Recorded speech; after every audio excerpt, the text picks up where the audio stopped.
সরকারি গাছ কাটাকে কেন্দ্র করে বিতর্ক, পঞ্চায়েতের বিরুদ্ধে আত্মসাতের অভিযোগ। হলদিবাড়ি ব্লকের হেমকুমারী গ্রাম পঞ্চায়েতের চিলাহাটি বাজার সংলগ্ন মাসরাপাড়া এলাকায় একটি সরকারি গাছ কাটাকে কেন্দ্র করে বিতর্কের সৃষ্টি হয়েছে। কতিপয় পঞ্চায়েত সদস্য এবং প্রধান এই গাছটা কেটে তারা নিয়ে গেছে, আমরা জানতে পারলাম অঞ্চল অফিসে। গাছ কাটার পর তার কাঠ আত্মসাতের অভিযোগ উঠেছে তৃণমূল পরিচালিত গ্রাম পঞ্চায়েত কর্তৃপক্ষের বিরুদ্ধে। এখন জিবির মধ্যে আমরা খবর নিয়ে দেখি যে নাই, আমাদের জিবির মধ্যে গাছটা নাই। যদিও এই অভিযোগ সম্পূর্ণভাবে অস্বীকার করেছেন স্থানীয় পঞ্চায়েত সদস্য নবীর ইসলাম। এখানে কোনো কিছু নেই, সমস্ত মিথ্যা অভিযোগ। স্থানীয় সূত্রে জানা গিয়েছে, ভোটের আগে একটি প্রাকৃতিক দুর্যোগে বড় একটি গাছ ভেঙে রাস্তার উপর পড়ে যায়। এর ফলে কেন্দ্রীয় বাহিনী ও পুলিশ প্রশাসনের যাতায়াতের গুরুতর সমস্যা তৈরি হচ্ছিল। পরিস্থিতি মোকাবিলায় স্থানীয় গ্রাম পঞ্চায়েত সদস্যের উপস্থিতিতে গাছটি কাটার সিদ্ধান্ত নেওয়া হয়। প্রথমে একজন কাঠমিস্ত্রিকে ডাকা হলেও গাছের মধ্যে জড়িয়ে থাকা তার কাটার কারণে তিনি কাজ সম্পূর্ণ করতে পারেননি।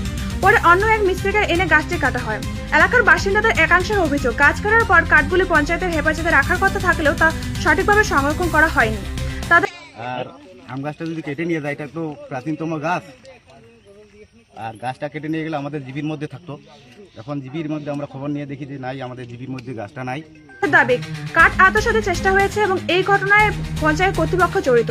অন্যদিকে পঞ্চায়েতের সদস্য নবীর ইসলামের অভিযোগ খারিজ করে জানিয়েছেন, গাছের কিছু অংশ স্থানীয় একটি বাড়িতে নিরাপদে রাখা হয়েছে এবং মূল অংশটি মিস্ত্রিকে দেওয়া হয়েছে।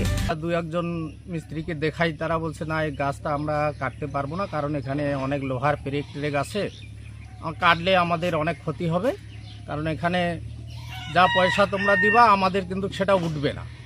পরবর্তী সময়ে আমরা অন্য মিস্ত্রিকে বলি যে ভাই, তোমরা অন্তত ইলেকশনের মুহূর্ত এই গাছটা অন্তত লকটা কেটে তোমরা নিয়ে যাও এবং তোমাদের কি আছে সেটা তোমরা নিজেরাই বুঝে নিবা। তার দাবি, নিয়ম মেনেই বাইরে থেকে মিস্ত্রি এনে গাছ কাটা হয়েছে।